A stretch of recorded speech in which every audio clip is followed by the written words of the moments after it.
start by saying welcome. Thanks for attending. Today is going to be a great day. Just for starters, I want to make sure everybody can hear me.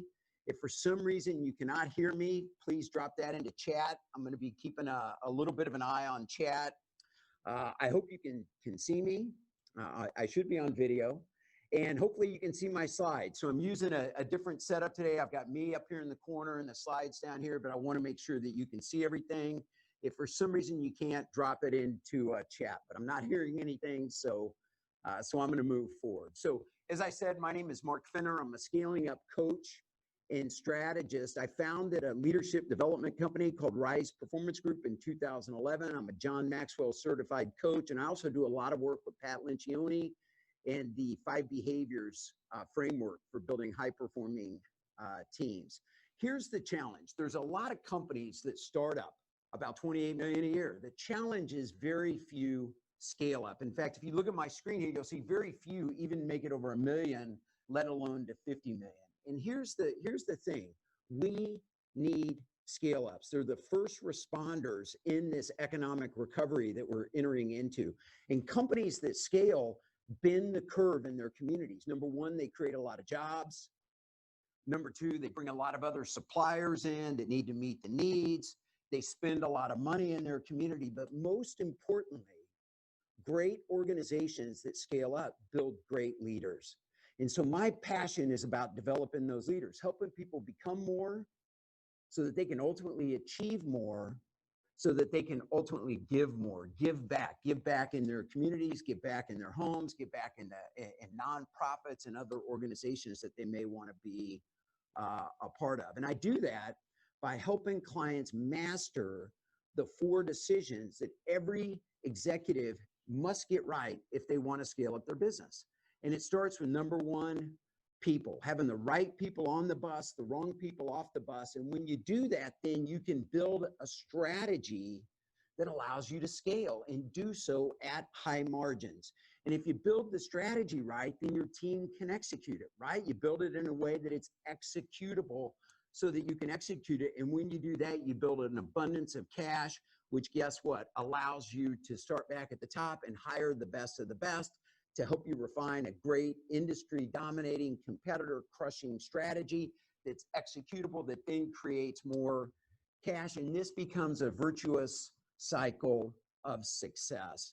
And today we're going to focus a lot on the strategy component of building a great company.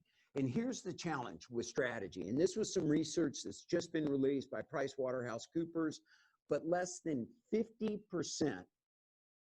think about that, more than 50% of senior executives don't believe they have a winning strategy.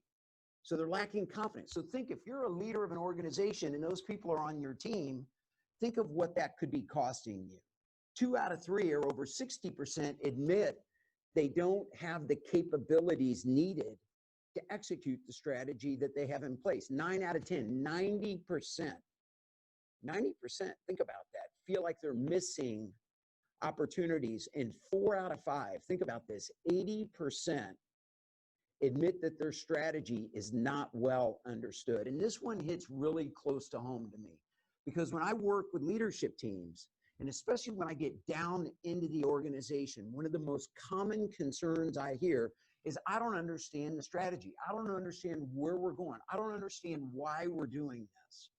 And you might, your first note you might write in your worksheet is, clarity is power. And when you don't have clarity, you have vagueness. And when there's vagueness, when there's fogginess, your people can't exert their full efforts. You're not going to get 100% of their best efforts in helping you execute your strategy. Think about if you're out on a straight road and it's crystal clear blue sky, man, you're going to hammer down. In fact, many of you may even exceed the speed limit.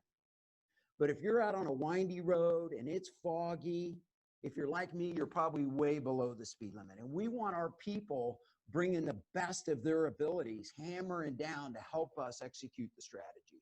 So what today is about, with this idea of a flywheel, is giving you a way to communicate your strategy in a way that's simple, in a way that everybody can understand what their role is in helping you push that flywheel so that your organization obtains the momentum that's necessary to help you scale your organization up. Now, I'm a John Maxwell coach. Maxwell's been talking about momentum for a long time.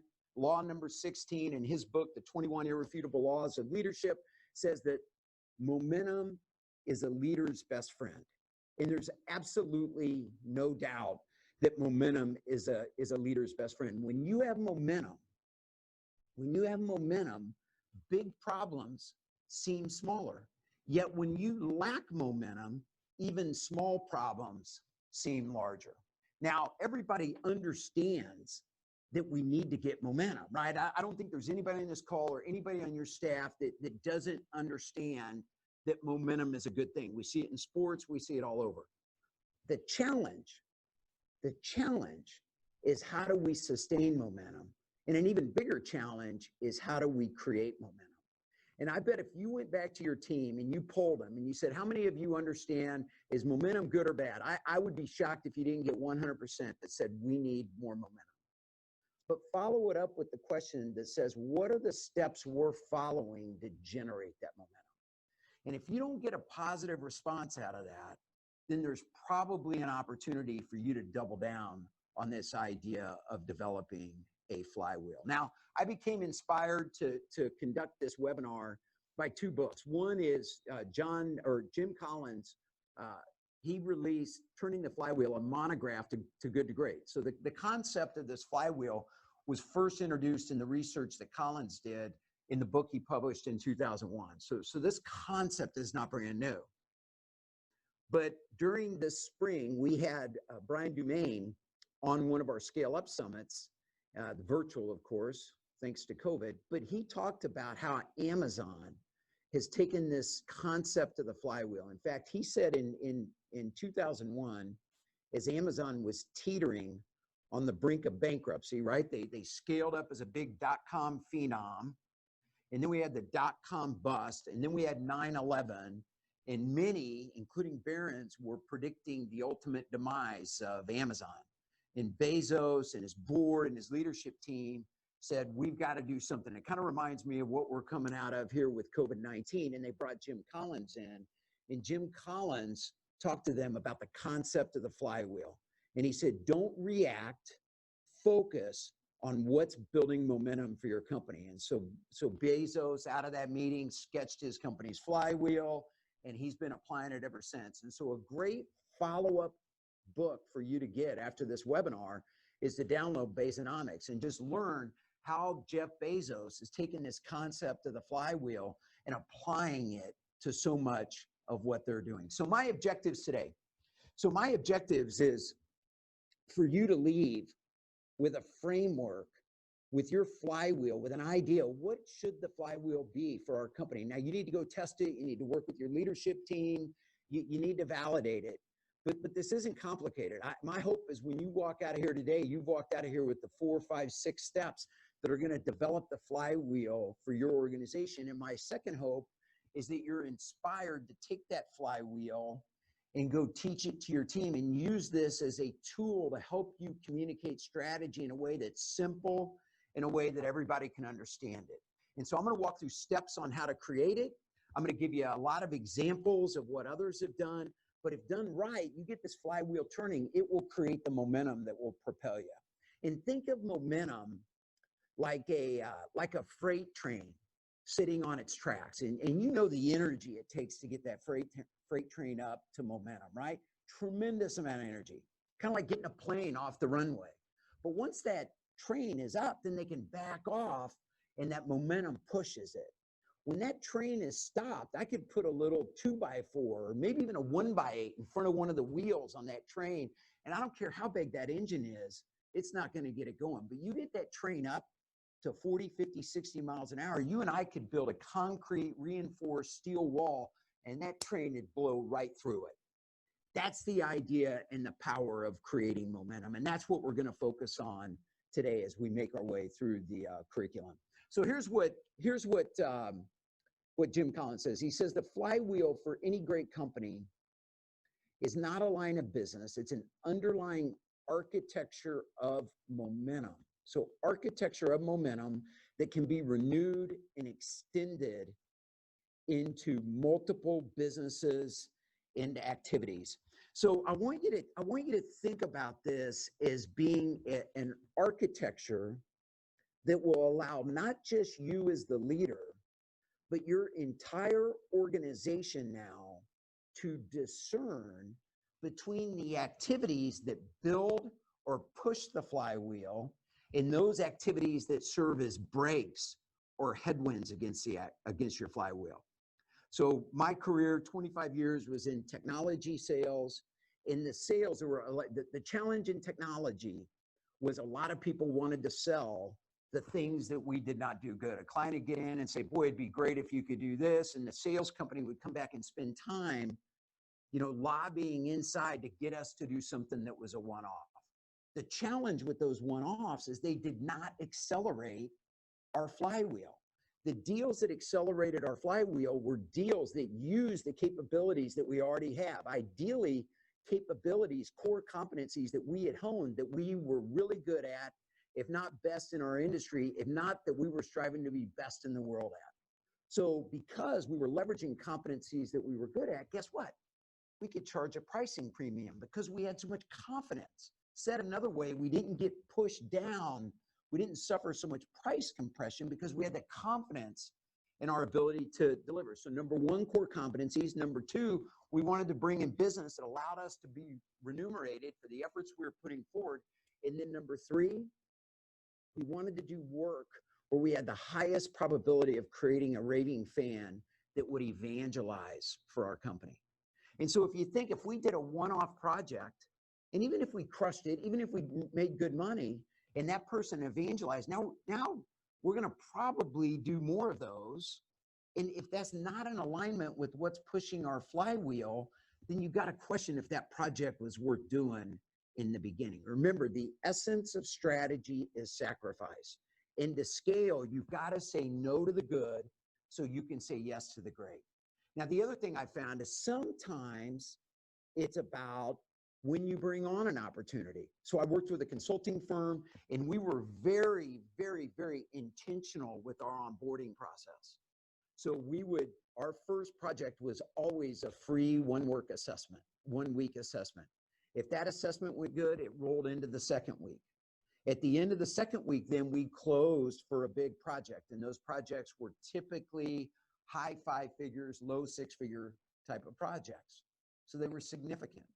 Now, once we got to that 6-figure project, if that client wanted us to do other things with them, then we would do one-off projects. But we would never, ever, ever do one-off projects before we had them locked in to a long-term agreement, because what we found is those one-off projects very rarely led to the kind of projects that pushed our flywheel.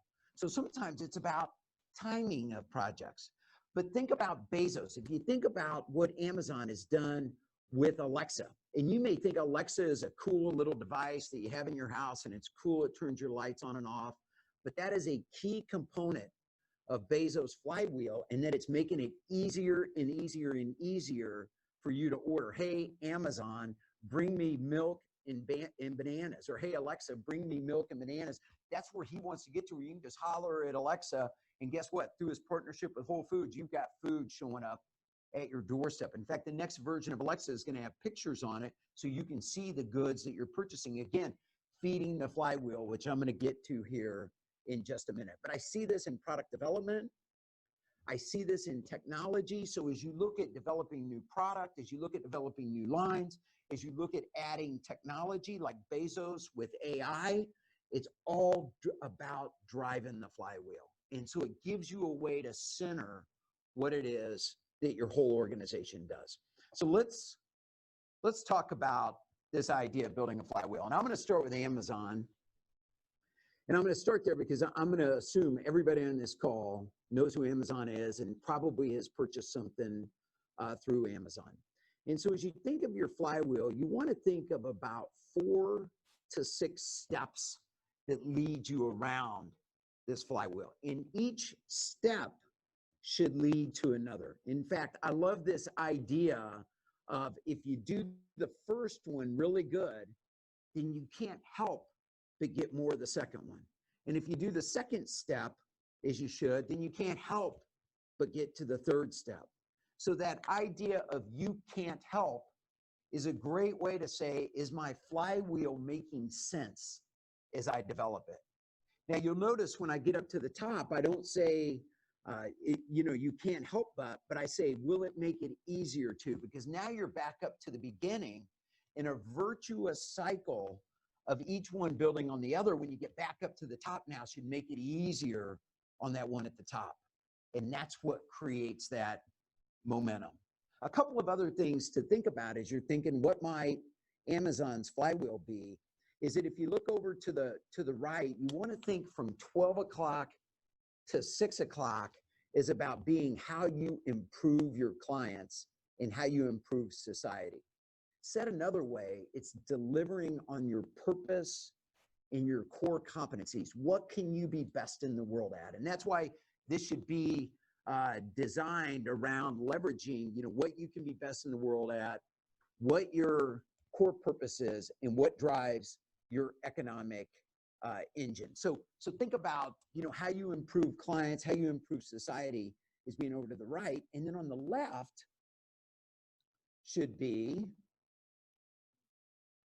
capturing and redeploying the fuel. So the energy that you get down here, how do we reinvest that back into the company? Now, a couple of other things to think about is at the top of your flywheel and at the top of Amazon's flywheel, and you might write this in your notes, but this should be something that's highly within your control as an organization. So oftentimes I see this as a core competency. Sometimes I see it, and you're going to see some examples in a minute, is building a core team, right? Getting the right team together, the right culture together. Sometimes it's about recruiting the right clients, getting clients bought in, but it's something that's highly within your control. So let's walk through Amazon's. And you might be thinking, well, I wonder what would be the first step at the top of Amazon's flywheel. And you may not be surprised that lower prices on more offerings is the start. In fact, if you followed Amazon's history, for a long time they lost money, but now that they're gaining momentum, now that their flywheel is really spinning, they're making a ton of money. But it started with low prices on more offerings. That's what started attracting us to Amazon. And if we offer low prices on more offerings, then they can't help but drive more customer visits. And by the way, I mentioned earlier about Alexa, about extending this flywheel. Alexa is all about increasing customer visits, making it easier for people to get on their site and drive more visits. That's the whole idea behind Alexa. That's Bezos' long-term vision of what that can do.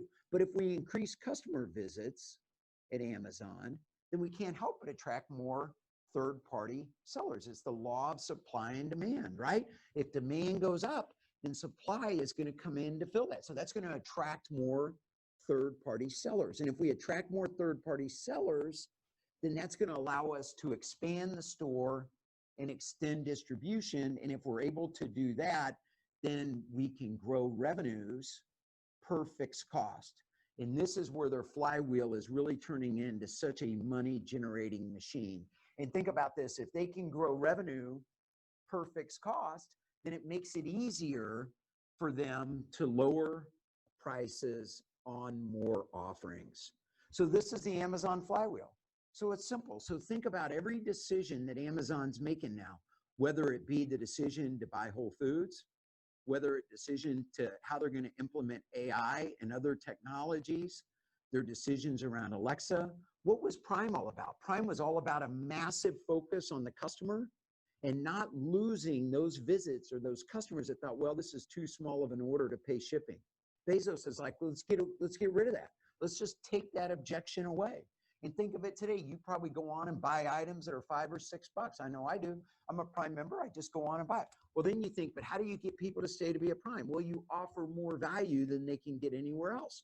So we're going to offer Amazon Prime Video, we're going to offer Amazon Prime Music, and we're going to extend the value chain of Prime as a way to make Prime something that everybody has to have, which just makes it easier to drive customer visits. So everything that Amazon does is in alignment with this flywheel. And again, I encourage you to read the book, Basenomics, as a way to gain more insight. So let me give you a couple more examples. So let's look at Vanguard. And many of you know Vanguard, they're a low-cost mutual fund company. So notice where they start. They start at a core competency, right? Low cost, offering lower cost mutual funds. And their theory, which is proven true, is that if we offer lower cost mutual funds, and we can't help but deliver superior long-term results or returns for our clients. And if we do that, then we're not going to be able to help but build strong client loyalty. And if we're building loyalty, we know over time that clients accumulate assets. We can't help but grow assets that we're managing, assets under management. And if we grow assets under management, guess what? We can't help but generate economies of scale, which makes it easier now to offer our lower cost mutual funds. Take a look at Intel. This is a little bit of a different one, a little bit of a different spin than the first two that were kind of about low cost. So this is about high cost. This is about how do we command pricing power in the market? And their flywheel starts with design new chips that customers crave. So this is about innovation. This is about being out in front of the market. This is about the ability to solve problems before clients even know they have the problem. And guess what? If we design new chips that customers crave, then we can price high before the competition catches up. So we can have pricing power because we have something people crave that there's minimal competition for. But as we all know in the chip business, chips move fast, right? So we've got to also be driving down costs so that we can maximize that profit spread so that we can harvest those profits as prices fall, which we all know they will, and history has shown they will. But then that gives us the ability to reinvest those profits back into R&D, which makes it easier now to design new chips that customers crave. And I can just see Andy Grove and Scott Moore, you know, standing in front of their teams as they were scaling Intel, saying, look, this is what we got to be best in the world at. And that's designing these new chips that customers crave. And we've got to be able to command pricing power. So marketing, you've got to help us market these. Sales, you got to help us sell. We cannot afford pricing compression because we need to be able to harvest those profits. In operations, we need you to be as lean as possible to give us the operation or the opportunity to maximize our spread so that we can feed that monster called R&D so that guess what? Our next version of chips comes out and gives us that opportunity to be ahead of the market, create chips that customers crave, allow us to have that pricing power while delivering great value, doing it in an efficient way so that we harvest those profits. And again, the flywheel turns. And they developed this flywheel, by the way, when they were in memory chips. And then they took this to transfer over to the types, to microchips in the space that they're in today. So they took the same flywheel and just extended it as their business evolved and changed, but they followed the same flywheel today. So how do you create your flywheel? And I'm going to chat, nothing going on here. I've got a couple questions coming in. That's great. So feel free to continue to, submit questions. I see the slide verbiage is a little bit blurry, so I apologize for that. You will get a copy of the slides, and the author of the flywheel is Jim Collins. So let me continue. So let me talk about the 7 steps to create your flywheel. And these come right out of Collins' book, the monograph, Turning Your Flywheel. So you can pick that up and refer to Jim's teaching on this. But I'm going to give you my teaching, and I'm going to give it with a little bit of how I'm applying it with my clients. So number 1, create a list of your replicable successes that you've achieved. So think about, so where have we been successful? So when we've created momentum, what have been those successes that have led to that momentum? Next, create a list of your failures and your disappointments. So where did we think we were going to go and the momentum never materialized? So make a list of those. Now, I want you to have those so that you can compare and contrast them, but we're going to come back to them at the end. So it's really important, if you're going to take this back and do this as an exercise with your team, don't shortcut this process. Have your team really think this through. This is powerful thinking on their part. It'll lead to some distinctions that otherwise you might not get. And then, so compare your successes to your failures. And then what I want you to do is I want you to think about sketching out your flywheel. But before you do that, I want you to think first, what are the components to that flywheel? So if you're doing this with your team, I love the idea of having everybody just write out what they think the components are. And I love to use sticky notes, and let's get sticky notes. And some people may write the same things a little bit of different ways, but we can start to group things together, and we can start to see what are the components that the team thinks really lend themselves to the flywheel. And remember, think about the first should be something that's highly in our control. So what part of our flywheel is highly in our control? And then think, if we do that well, what does that lead us to? And the steps of the flywheel should be measurable.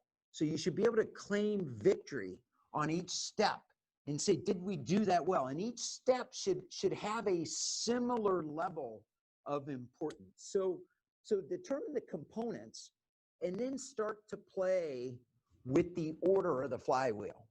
And again, if we do this good, then we can't help but go to the next. See if you can answer that statement as you make your way around the flywheel. And then when you get back to the top, because we did this well, it makes it much easier now to start at the top. And see if you can challenge yourself with those questions to help you come up and brainstorm the order. Don't try to rush this. The debate and the discussion around this flywheel should be robust, and it should be powerful, because it will help your team really think through and really own what you come up with as the final flywheel. Then you want to consolidate it. I think 4 to 6 is a good number. I think if you get over 6, I'm a big fan of less is more. I really like 5. My diagram has 5. I think you start getting over 5, it's a lot to remember. It doesn't mean you can't do it. You're going to see some examples I'm going to show you with more than 5, but certainly, you get over 6 and we're just getting too much in here, right? Let's keep it simple. It's a framework that you're building that you want to communicate to make it simple. The idea is we're making it simple so that everybody understands how their role is helping us create momentum. And then the last one here, or I've got 2 more, and I'm getting some feedback on the slides being fuzzy, so I apologize for that. And we'll get, like I said, I'll get a copy of these out to you. In fact, the stuff I'm going through now is on your worksheet as well. So pay attention to your worksheet, but that's great feedback. But test against, test it against your list of successes and failures. So now come back to your list, and where you've seen that you've had success, you should go, aha, I see how that fits against this flywheel. And where you've had setbacks or where you've had failures, say, aha, I see this is where we got off track of our flywheel. You should start to be able to see that kind of correlation between the two. If not, I would encourage you to keep working at it. Okay, keep working at it until you really feel like you've got it right. And then lastly is test it against your hedgehog. And I've got a picture of the hedgehog down in the bottom right-hand corner. But this is a Jim Collins concept, and it's about focusing at the intersection of what you can be best in the world at, what you're most passionate about, and what drives your economic engine. And so I think as I make my way through a few more examples, my hope is that it really crystallizes this. Now, I did not have this last piece in the notes here, so you may want to grab this, these observations, and make sure that you copy these. But each step, as I mentioned a minute ago, should be important. Each step should be measurable. And so ideally, you start to build a dashboard and you start to build some metrics so that you can claim victory. You know, are we on track or off track at this step of the flywheel? We really want the flywheel to be balanced, right? So we don't want one over compensating and then one a weak spot. It kind of becomes like a chain, and the weak spot in the flywheel becomes your weakest link. It's never going to be stronger than that weakest link. So again, you want to think about them being the same. You want to think about being able to measure, and then you want to make sure that you can celebrate wins. Another key component of the flywheel is being able to celebrate victory. You know, great success takes a long time. And you know, I think it was Steve Jobs who said, it's amazing how an overnight success can sure take a hell of a long time. And if you think about it, Apple was in business 25 years before they really hit their scale up curve. You know, Starbucks was the same way. It's about 25 years before they really figured that magic formula out. They just kept turning the flywheel, turning the flywheel, turning the flywheel, getting better and better and better. And then they took off. Even Amazon, as great as they've been, have really accelerated over the last 5 years, making Bezos now, I think, the wealthiest guy in the world, and making Amazon one of the most highly valued companies in the world. But all that market cap, all his wealth has really come in the last 5 years of just grinding on this flywheel. And then activities, this is the hard part, activities that don't accelerate the flywheel, you've got to really challenge them. You've got to really challenge them. You don't let those seek themselves in. And they become harder when you're not clear about the flywheel. So a lot of times marketing or business development will go chase opportunities. And then, you know, in many companies that I've consulted with, they think of the executive suite as the department of no.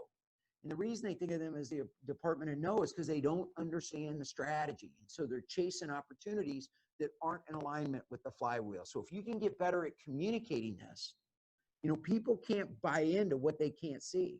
So if you can't create the clarity, crystal clear on what we're doing and why it matters, then you're gonna struggle with people that are not fully aligned with what can give your company the most momentum. And as you know, to really win, you got to have everybody moving in the same direction. So let me give you a few more examples, and then we'll wrap it up, and I'll take some questions. Maybe somebody will want to come on and be unmuted.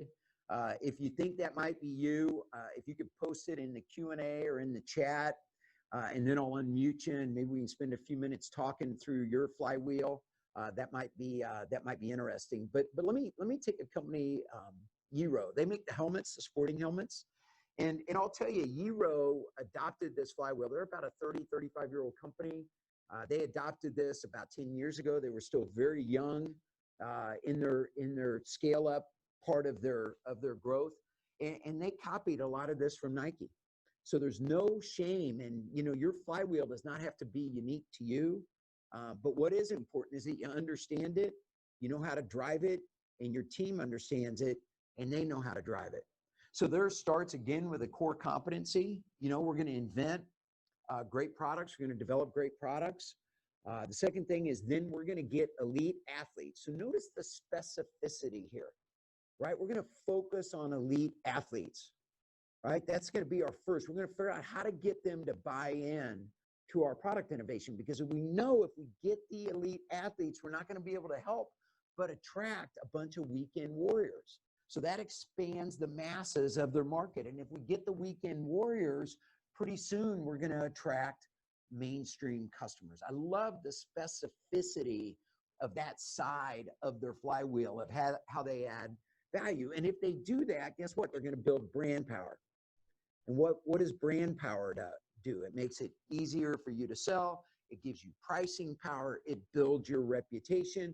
And that'll allow us to set high prices and channel profits that then we can funnel back in to R&D, which again will make it easier to invent great products. And the flywheel turns again and again and again. And if you go to Eero's website, You'll see they've taken the Flywheel now and they've applied it into a bunch of different industries now. They're into snow gear, ski gear, a lot of things behind helmets, but it started with getting the Flywheel turning in an area that they could gain momentum and then extending that Flywheel into other parts, into other industries. Look at the Cleveland Clinic.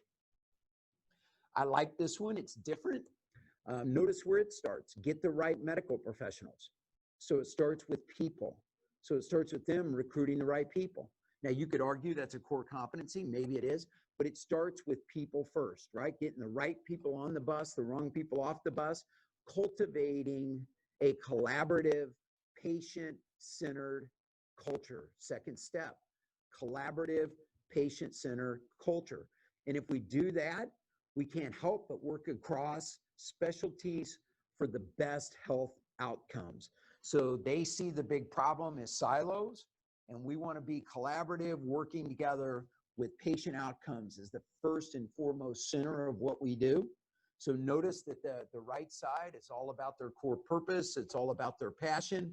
And if we do that, we're going to attract patients from all over the world. And if we attract patients, that's going to fuel our resource engine. We bring patients in, we heal them. That's going to fuel our resource engine, and that's going to give us the money to invest back into the best facilities, best research, and the best people. And if we do that, guess what? It's going to make it much easier to get the right medical professionals, to create the right people to our organization. So you might be asking, so what if I'm not the leader? You know, you're on the call today, you don't run the company, maybe you run a department, maybe you're somewhere in the business. And I would argue that this concept of the Flywheel applies to you personally. It applies to your business unit, of course, the company as a whole. But let me give you an example here that I really hope will resonate. And this gal is Deb Gustafson. She's the principal of Ware Elementary School. She's based in Fort Riley, Kansas. I believe her dad was the sheriff of Fort Riley. She grew up there. You know, hometown Kansas girl, small Kansas town. And so she took over school, Ware Elementary, and she took it over in 2001. The book Good to Great had just come out, and she read it, and she loved the idea of this Flywheel. And she had a challenge. It was the first school in the state of Kansas that had been put on the quote-unquote improvement list. They had fewer than 35% of the students could read proficiently, and it was a toxic atmosphere with high turnover of the teachers, and then because it's a military town, high turnover as the students. So just a lot of challenges that were in front of her. After implementing the Flywheel, and I'll walk you through her Flywheel here in a minute, after a year, she had reading proficiency, was up to over 70%. After 5 years, it was up to 96%. And after 18 years of still turning the Flywheel, she's still exceeding district standards and way above average. In fact, there was an article as I was preparing that just came out last year that highlighted Deb Gustafson in Education Week. So I might encourage you to go pull that if you'd like. So let's talk about her Flywheel. Well, when she came in, she said, you know, there weren't great instructors that I could attract. I mean, we're a little school in the middle of Kansas, not a big budget. And just not that many people willing to come out here. So I started first with how do I find teachers infused with passion? She said, I like kids, young teachers right out of school, right out of K-State. And that became my recruiting grounds. And what I looked for was passion for the student. And because she got teachers with a high passion level, she was able to build a collaborative improvement environment. And she said, you know, working with these kids started first with the ability to connect and build a relationship. And teachers can't connect if we're in a toxic environment. So it started first with me creating a culture where the teachers would collaborate and work well together, and then extend that to connecting and building relationships with the students. If we do that, we can't help but improve, but we want to measure it. So we're going to assess student progress early, and we're going to assess it often. It'll help us focus on where we need to make changes, and it'll help me find wins that I can celebrate to accelerate the momentum in our Flywheel. We'll achieve learning for each and every child, thus enhancing the reputation. If we achieve learning, we can't help but enhance the reputation as a great place to teach. And if we become known as a great place to teach, we can't help but get a big pipeline of people, of teachers that want to come work for our school, which will give me the choice and higher choice so that I can select those teachers that are the best of the best, that are infused with passion. And so I just want to share with you a couple quotes from this article before I wrap up here that I took out of this article that I think are interesting. So they asked Deb this. They said, how did you know where to begin when you were asked to lead the school? And she said, my number one goal was to make it a good building for teachers to teach in and for students to learn in. So for those of us in the business world, this is about culture, right? Building a great culture. My primary concern, she said, was climate. The kids weren't happy because they weren't doing well, and the teachers weren't happy. There was a pervasive lack of trust. Establishing trust and building relationships was my goal before raising test scores. So you can see on her flywheel, that's why she started on the flywheel. Now, for this article, they also interviewed Jim Collins. And Jim said this. And by the way, these apply to those of you on the phone or on this webinar as much as they apply to Deb running a grade school. Jim, here's the question. In studying great organizations, business or otherwise, what would be most helpful for educators to hear? And I'm reading this. I don't know if I have any educators on this call, but I know I have a lot of business folks on this call, and this advice is sound. Collins, if I could impart one message, it would be this. Stop looking for the perfect answer. Build the flywheel that you can stay with for long enough to turn good results into great results, and let that accumulated effect work. There is no perfect answer. Well said, Jim Collins. I think that applies to each of us building companies as much as it does to Deb building a grade school. So I want to close with one final slide, and then I'll open it up. But what happens coming out of a pandemic like this or an inflection point is that a lot of us want to react. And when Jim Collins met with Bezos, he said, stay consistent with your flywheel. You know, you've got your hedgehog, you're doing the right things. It's a tough situation we're in right now, right after 9/11, the dot-com crash, but keep turning that flywheel. Stay disciplined to the flywheel. And the other option is what's called the doom loop, right? So we get disappointing results, we react, we go out, we look for flavor of the month. You know, is it a new acquisition? Is it a new CEO? Is it a new leader? Is it a new product line? Is there something, a new relationship, something that's going to save us? And then that doesn't deliver the results, and we just go through this impending doom loop, which Collins, through his research, has documented what happens to a lot of great companies is they get off of the discipline of their flywheel. And I think there is no better example of this from those of us in Texas, especially North Texas, than the J.C. Penney story. You know, J.C. Penney is a 100-plus-year-old institution.